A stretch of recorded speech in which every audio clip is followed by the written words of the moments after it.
নমস্কার, হাই নিউজে সকলকে স্বাগত। সঙ্গে রয়েছে আমি রিম্পি। শুরু করছে দ্য ওয়ার্ল্ড টুডে, আর শুরুতেই দেখে নেব আজকের হেডলাইন্স।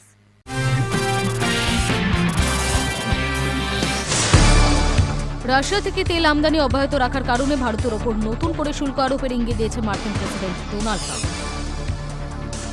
আমেরিকাকে চাপে ফেলে দিতে হাইপারসনিক পরমাণু ক্ষেপণাস্ত্র সফল পরীক্ষা চালালো উত্তর কোরিয়া। আফগানিস্তানের মাটি ব্যবহার করে পাকিস্তানের বিরুদ্ধে ষড়যন্ত্র করা হচ্ছে, এমন অভিযোগ সাম্প্রতিক সময় বারবার তুলেছে পাকিস্তান। এবার সেই অভিযোগকেই এক প্রকার সমর্থন করল চীন।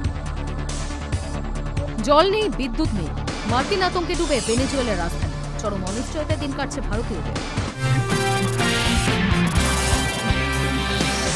রাশিয়া থেকে তেল আমদানি অব্যাহত রাখার কারণে ভারতের ওপর নতুন করে শুল্ক আরোপের ইঙ্গিত দিয়েছে মার্কিন প্রেসিডেন্ট ডোনাল্ড ট্রাম্প। ট্রাম্প জানিয়েছে, আমরা খুব দ্রুত ভারতের ওপর শুল্ক বাড়াতে পারি। বছর শেষের আগেই মার্কিন প্রেসিডেন্ট ডোনাল্ড ট্রাম্পের সঙ্গে ফোনে কথা হয় ভারতের প্রধানমন্ত্রী নরেন্দ্র মোদীর। মনে করা হচ্ছিল অবশেষে মিলতে পারে বাণিজ্যিক চুক্তির সমাধান, কিন্তু বছর ঘুরতেই ট্রাম্পের গলায় শোনা গেল অন্য সুর। রাশিয়া থেকে তেল আমদানি অব্যাহত রাখার কারণে ভারতের ওপরে নতুন করে শুল্ক আরোপের ইঙ্গিত দিয়েছেন মার্কিন প্রেসিডেন্ট ডোনাল্ড ট্রাম্প। তার অভিযোগ, প্রধানমন্ত্রী নরেন্দ্র মোদী জানতেন আমি খুশি নই। একটি সংবাদ মাধ্যমে ট্রাম্প বলেন, প্রধানমন্ত্রী মোদী খুব ভালো মানুষ, তিনি জানতেন আমি খুশি নই, আমাকে খুশি করা গুরুত্বপূর্ণ। তারা বাণিজ্য করে এবং আমরা খুব দ্রুত তাদের উপরে শুল্ক বাড়াতে পারি। গত বছর ট্রাম্প তার শুল্কের সাজা আরও তীব্র করেছিলেন। ভারতের ওপরে 25% পারস্পরিক শুল্ক আরোপ করেন এবং রাশিয়ার কাছ থেকে তেল কেনার জন্য আরও 25% জরিমানা আরোপ করেন। এর ফলে কিছু বিভাগে মোট শুল্ক 50% পৌঁছে যায়। এই পদক্ষেপের ফলে নয়াদিল্লি এবং ওয়াশিংটনের মাধ্যমে সম্পর্ক দ্রুত অবনতি হয়। প্রধানমন্ত্রী মোদীর সঙ্গে টেলিফোনে আলোচনার সময় কয়েক সপ্তাহ মধ্যেই হুমকি দিয়েছিল ট্রাম্প। শুল্ক উত্তেজনা সত্ত্বেও দ্বিপাক্ষিক বাণিজ্যিক বৃদ্ধির জন্য তাদের যৌথ প্রচেষ্টা এগিয়ে নিয়ে যাওয়ার বিষয়ে আলোচনা করে দুই নেতা। এরপরেও নতুন করে শুল্ক আরোপের হুমকির চিন্তার ভাঁজ ফেলেছিল রাজনৈতিক মহলে। ঘটনাচক্রে নয়াদিল্লির সঙ্গে বাণিজ্য বৈঠক করতে যেদিন ভারতে আসে ওয়াশিংটনের প্রতিনিধি দল, সেই দিনই দুই নেতার মধ্যে ফোনে কথা হয়। দুইজনই বিশ্বব্যাপী ও আঞ্চলিক বিভিন্ন ঘটনা নিয়ে আলোচনা করেন। পাশাপাশি দুই নেতার অভিন্ন চ্যালেঞ্জ মোকাবিলায় একসঙ্গে কাজ করার গুরুত্বের ওপরে জোর দেন তারা। সেই সময় ট্রাম্পের চাপানো ডেডলাইন নিয়ে কেন্দ্রীয় বাণিজ্য মন্ত্রী বলেন, ডেডলাইন মেনে আমরা আলোচনা চালাই না। প্রথম দফায় আমেরিকার সঙ্গে ভারতের বাণিজ্য নিয়ে আলোচনা হয়নি সফল। তারপরেই ভারতীয় পণ্যে 50% শুল্ক চাপিয়েছিল ট্রাম্প। বেশি শুল্ক চাপানোর আরও একটি কারণ হল ইউক্রেন যুদ্ধের আবহে রাশিয়া থেকে তেল কেনা ভারতের। তা নিয়ে টানাপোড়েন চলে দুই দেশের মধ্যে। তবে পরবর্তীকালে আবার আলোচনা শুরু হয়। এর ফলে ফের বাড়তে চলেছে ভারতের ওপরে শুল্ক। এই প্রশ্ন ঘুরছে রাজনৈতিক মহলে। Hi news network.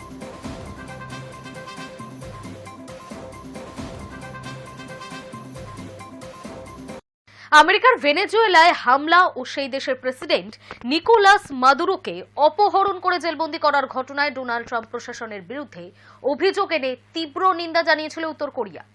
এবার আমেরিকাকে চাপে ফেলে দিতে হাইপারসনিক পরমাণু ক্ষেপণাস্ত্রর সফল পরীক্ষা চালালো উত্তর কোরিয়া। আমেরিকার ভেনেজুয়েলায় হামলা ও সেই দেশের প্রেসিডেন্ট নিকোলাস মাদুরোকে অপহরণ করে জেলবন্দি করার ঘটনায় রবিবার ডোনাল্ড ট্রাম্প প্রশাসনের বিরুদ্ধে অভিযোগ এনে তীব্র নিন্দা জানিয়েছিল উত্তর কোরিয়া। এবার আমেরিকাকে চাপে ফেলে দিতে হাইপারসনিক পরমাণু ক্ষেপণাস্ত্রের সফল পরীক্ষা চালালো উত্তর কোরিয়া। সে দেশের সর্বমেয় নেতা কিম জং উন খোদ সেই পরীক্ষার তদারকি করেছেন।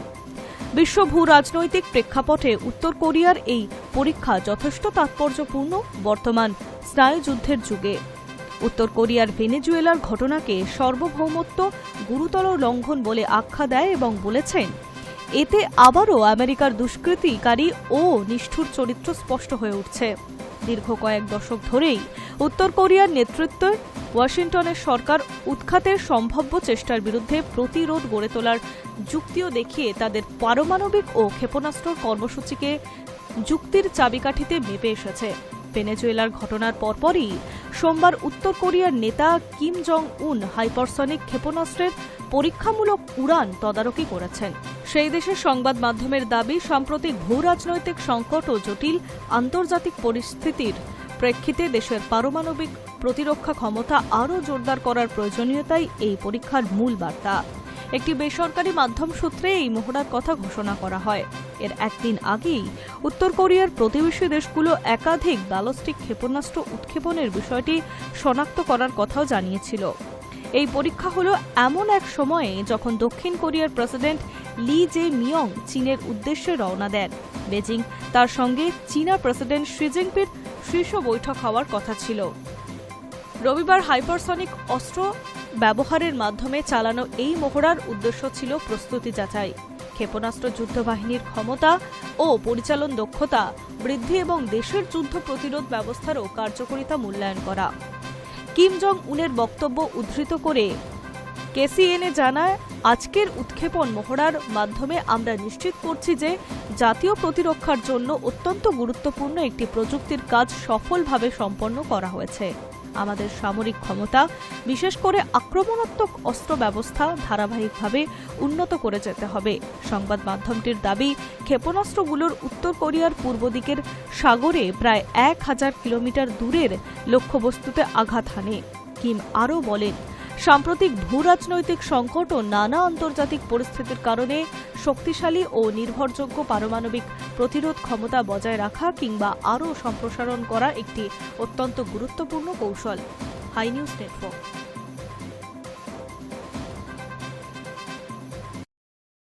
পাকিস্তানের পাশে দাঁড়িয়ে এবার আফগানিস্তানের উদ্দেশ্যে বার্তা দিল চীনও। আফগানিস্তানের মাটি ব্যবহার করে পাকিস্তানের বিরুদ্ধে ষড়যন্ত্র করা হচ্ছে, এমন অভিযোগ সাম্প্রতিক সময়ে বারবার তুলেছে পাকিস্তান। আর এবার সেই অভিযোগকেই এক প্রকার সমর্থন করল চীন। পাকিস্তানের পাশে দাঁড়িয়ে এবার আফগানিস্তানের উদ্দেশ্যে বার্তা দিল চীনও। আফগানিস্তানের মাটি ব্যবহার করে পাকিস্তানের বিরুদ্ধে ষড়যন্ত্র করা হচ্ছে, এমন অভিযোগ সাম্প্রতিক সময়ে বারবার তুলেছে পাকিস্তান। এবার সেই অভিযোগকেই এক প্রকার সমর্থন করল চীন।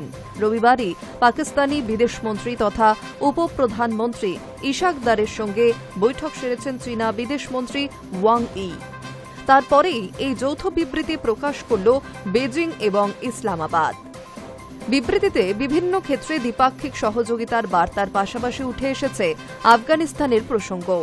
পাকিস্তানের সঙ্গে যৌথ বিবৃতিতে চীন জানিয়েছে, আফগানিস্তানের মাটিতে ঘাঁটি গেড়ে থাকা সকল জঙ্গি সংগঠনকে নির্মূল করতে আরও স্পষ্ট পদক্ষেপ করা হোক। পাকিস্তানের আফগান সীমান্তবর্তী খাইবার পাখতুনখোয়া প্রদেশে দীর্ঘদিন ধরে সক্রিয় তালিব বিদ্রোহীরা। তেহরিক-ই-তালিবান পাকিস্তান নামে ওই বিদ্রোহী গোষ্ঠীর সঙ্গে প্রায়শই সংঘর্ষ লেগে থাকে পাকিস্তানের সেনা এবং আধা সেনাবাহিনীর। পাকিস্তানের অভিযোগ, আফগানিস্তানি ওই বিদ্রোহী গোষ্ঠীকে মদত দিচ্ছে। কাবুলে তালিবান সরকার পুনরায় ক্ষমতায় আসার পরে পাকিস্তানের তালিবান বিদ্রোহী গোষ্ঠী আরও সক্রিয় হয়েছে বলে অভিযোগ তাদের। পাকিস্তানের মাটিতে সন্ত্রাসে মদত দেওয়ার অভিযোগ তুলে গত বছরের অক্টোবরে আফগানিস্তানের রাজধানী কাবুলে বোমা বর্ষণ করে রাওয়ালপিন্ডি। তারপরে পাল্টা পাকিস্তানের সীমান্তে হামলা চালায় তালিবান বাহিনী। পাক সেনার সঙ্গে ওই সময়ে দফায় দফায় সংঘর্ষ চলে তালিবান বাহিনীর। কাবুলে পাকিস্তানের হামলা নিয়ে মুখ খুলেছিল ভারতও। নয়াদিল্লির বিদেশ মন্ত্রক স্পষ্ট জানিয়েছিল, আফগানিস্তানের সার্বভৌমত্বে ক্ষুব্ধ পাকিস্তান, সেই কারণেই তারা কাবুলে হামলা চালিয়েছে বলে মনে করে ভারত। ভারতের বিদেশ মন্ত্রকের বিবৃতিতে ওই সময় বলা হয়, পাকিস্তান সন্ত্রাসবাদী সংগঠনগুলিকে আশ্রয় দেয়, সন্ত্রাসবাদী কার্যকলাপে মদতও দেয়। প্রতিবেশীদের দোষারোপ করা ওদের পুরনো স্বভাব। আফগানিস্তানের পক্ষ নিয়ে ভারত ওই সময় বলে, আফগানিস্তান নিজেদের মাটিতে সার্বভৌম হয়েছে, তাতে পাকিস্তান ক্ষুব্ধ। আফগানিস্তানের সার্বভৌমত্ব, অখণ্ডতা এবং স্বাধীনতার প্রতি ভারত শ্রদ্ধাশীল। একদিকে যখন ভারত আফগানিস্তানের পাশে দাঁড়িয়েছে, তখন চীনকে পাশে পেল পাকিস্তানও। যৌথ বিবৃতি দিয়ে পাকিস্তানের প্রতি নিজেদের সমর্থন দৃশ্যতই স্পষ্ট করে দিল বেজিং। ওই যৌথ বিবৃতিতে আরও বলা হয়েছে, বাণিজ্য, অর্থনীতির নিরাপত্তা, শিল্প, কৃষি, খনি, বিনিয়োগ, তথ্য প্রযুক্তি এবং সাইবার নিরাপত্তার ক্ষেত্রে দ্বিপাক্ষিক সহযোগিতা আরও বৃদ্ধি করবে বেজিং এবং ইসলামাবাদ। বিভিন্ন বহুদেশীয় অর্থনৈতিক মঞ্চে একে অপরের পাশে দাঁড়াবে দুই দেশই। Hi news network. জল নেই, বিদ্যুৎ নেই, মার্কিন আতঙ্কে ডুবে ভেনেজুয়েলার রাজধানী। চরম অনিশ্চয়তায় দিন কাটছে ভারতীয়দের। মার্কিন যুক্তরাষ্ট্রের আকস্মিক বিমান হামলার পর ভয়, বিশৃঙ্খলা ও চরম অনিশ্চয়তার মধ্যে দিন কাটাচ্ছেন ভেনেজুয়েলার রাজধানী কারাকাস। শনিবার মার্কিন বিমান বাহিনী দেশটির বিভিন্ন গুরুত্বপূর্ণ এলাকায় বোমা বর্ষণ করে। প্রেসিডেন্ট নিকোলাস মাদুরোকে আটক করে নিয়ে যাওয়া হয় নিউ ইয়র্কে। এই ঘটনার পরই রাজধানীর একটা বড় অংশ অন্ধকারে ডুবে যায়, যোগাযোগ ব্যবস্থা ভেঙে পড়ে এবং প্রশাসনিক কাজ কার্যত অচল হয়ে যায়। কারাকাসে থাকা ভারতীয় সংবাদ মাধ্যমকে জানিয়েছে, হামলার কারণে শহরে প্রচুর ক্ষতি হয়েছে। রাজধানীর প্রধান বিমানবন্দর, শহরের বাইরে প্রায় ১০০ কিলোমিটার দূরে অবস্থিত বৃহত্তম এয়ারবেস এবং সামরিক ঘাঁটি সব জায়গায় এখন কার্যত ধ্বংসস্তূপে পরিণত হয়েছে। তিনি জানিয়েছেন, শহরের অধিকাংশ দোকানপাট বন্ধ, গণপরিবহনও থমকে গিয়েছে, মানুষ ঘর থেকে বেরোতে ভয় পাচ্ছেন। বড় সুপারমার্কেট প্রায় সবই বন্ধ, শুধু ছোট মুদির দোকানগুলি খোলা, সেখানেও লম্বা লাইন, প্রতি ব্লকে ৫০০ থেকে ৬০০ মানুষ দাঁড়িয়ে, বললেন এক ভারতীয় যুবক। সবচেয়ে ভিড় দেখা গিয়েছে রুটির দোকানগুলোতে। ওষুধের দোকানগুলিতে ক্যানজাত খাবার বিক্রি হচ্ছে, ফলে সেখানেও চাপ বেড়েছে। বিদ্যুৎ না থাকায় ফোন চার্জ করতেও বিপাকে পড়ছেন বাসিন্দারা। রাস্তার একটি ল্যাম্পপোস্টে বিদ্যুৎ থাকায় বিক্রেতাদের অধিকাংশই সেখান থেকে বৈদ্যুতিক সংযোগ টেনে চার্জিং পয়েন্ট বানিয়েছেন। এদিকে পুলিশও নিশ্চিত কোনো তথ্য দিতে পারছে না। কয়েকজন ভারতীয় জানিয়েছেন, পুলিশ এসে বলল সাবধান থাকতে। বিদ্যুৎ কবে ফিরবে জিজ্ঞেস করলে বলল, পুয়ের্তে তিউনাতে গুরুতর ক্ষতি হয়েছে, কবে ঠিক হবে কেউ জানে না। হামলার পরও কারাকাসে বড় ধরনের কোনো বিক্ষোভ নেই। তাদের মতে, মানুষ ঘর থেকে বেরোতেই ভয় পাচ্ছে। অতীতে বিক্ষোভে বহু মানুষ মারা গিয়েছে, শিশুদেরও গ্রেফতার করা হয়েছে, তাই এখন কেউ আর ঝুঁকি নিতে চাইছে না। এদিকে সেখানে থাকা অল্প সংখ্যক ভারতীয়দের জন্য ভারতীয় দূতাবাস হোয়াটসঅ্যাপ গ্রুপ তৈরি করে নিয়মিত নির্দেশ দিচ্ছে। মার্কিন বাহিনীর অভিযানের পর ভেনেজুয়েলা এই ঘটনাকে আন্তর্জাতিক আইন লঙ্ঘন বলে নিন্দা করেছে এবং দেশটির বিশাল তেল সম্পদের দিকে নজর রেখে যুক্তরাষ্ট্র দখলদারিতে চেষ্টা করছে বলে অভিযোগ তুলেছে। এই পরিস্থিতিতে ভেনেজুয়েলার অন্তর্বর্তী প্রেসিডেন্ট হিসেবে দায়িত্ব গ্রহণ করলেন দেলসি রদ্রিগেজ। আপাতত তিনিই দেশের প্রশাসনিক ও রাজনৈতিক দায়িত্ব সামলাবেন। পরবর্তী পদক্ষেপ ও ভবিষ্যৎ নেতৃত্ব নিয়ে এখন গোটা বিশ্বের নজর ভেনেজুয়েলার দিকেই। Hi news network.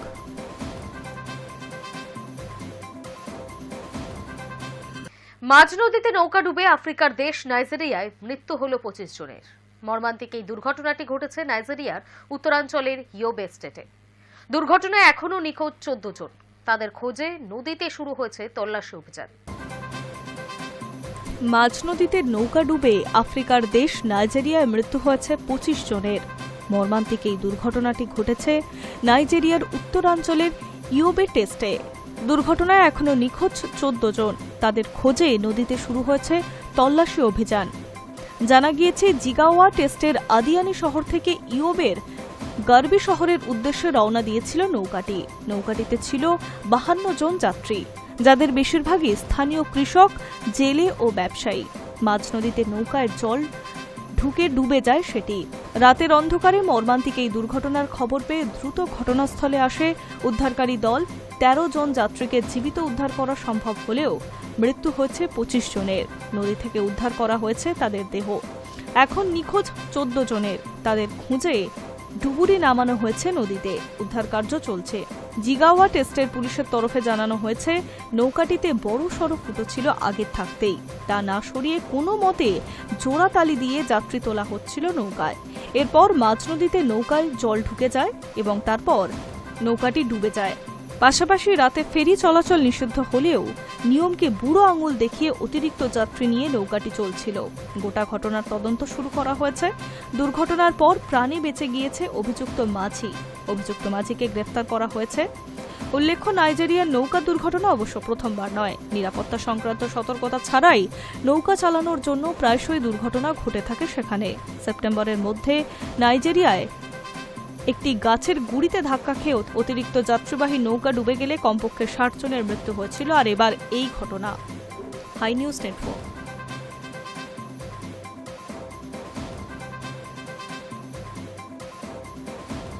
বাংলাদেশে নৃশংসভাবে খুন হয়েছেন হিন্দু ব্যবসায়ী খোকন দাস। হাসপাতালে মৃত্যুর সঙ্গে লড়াই করতে করতে শনিবার তার মৃত্যু ঘটে। তবে মৃত্যুর আগে চিনিয়ে দিয়ে গিয়েছেন 3 জন খুনিকে। অবশেষে খোকন দাস হত্যার ঘটনায় গ্রেফতার 3 অভিযুক্ত।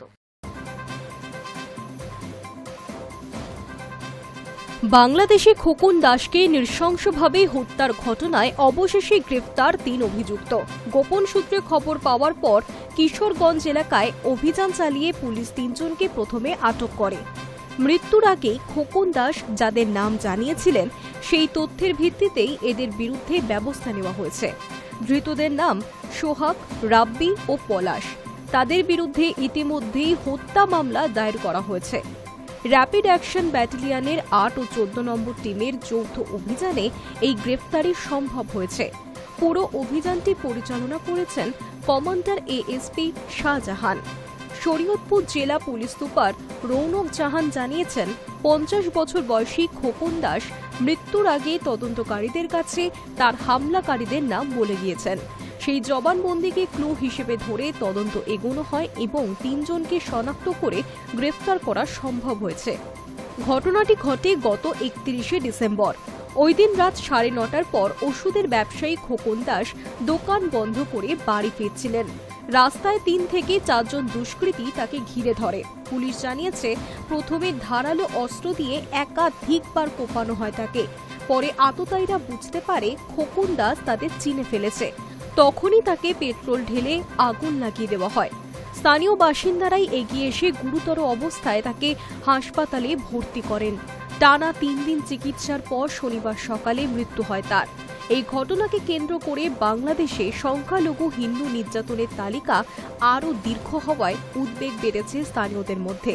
এদিকে ধৃত 3 অভিযুক্তের জিজ্ঞাসাবাদ শুরু হয়েছে। কি কারণে এই হামলা?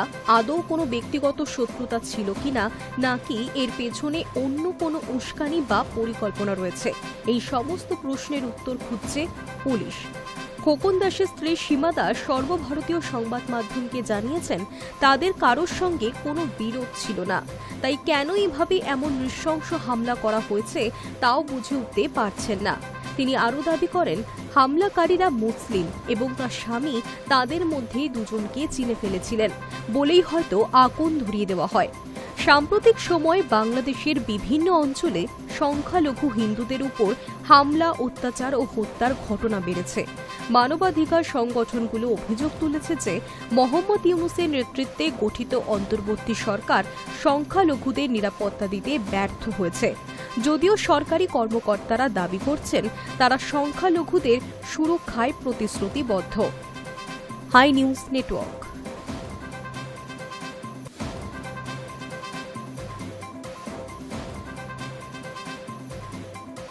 দ্য ওয়ার্ল্ড টুডে এখনকার মতো এই পর্যন্তই। বিভিন্ন খবরের সাথে আপডেট থাকতে চোখ রাখুন হাই নিউজে। নির্ভীক, নিরপেক্ষ।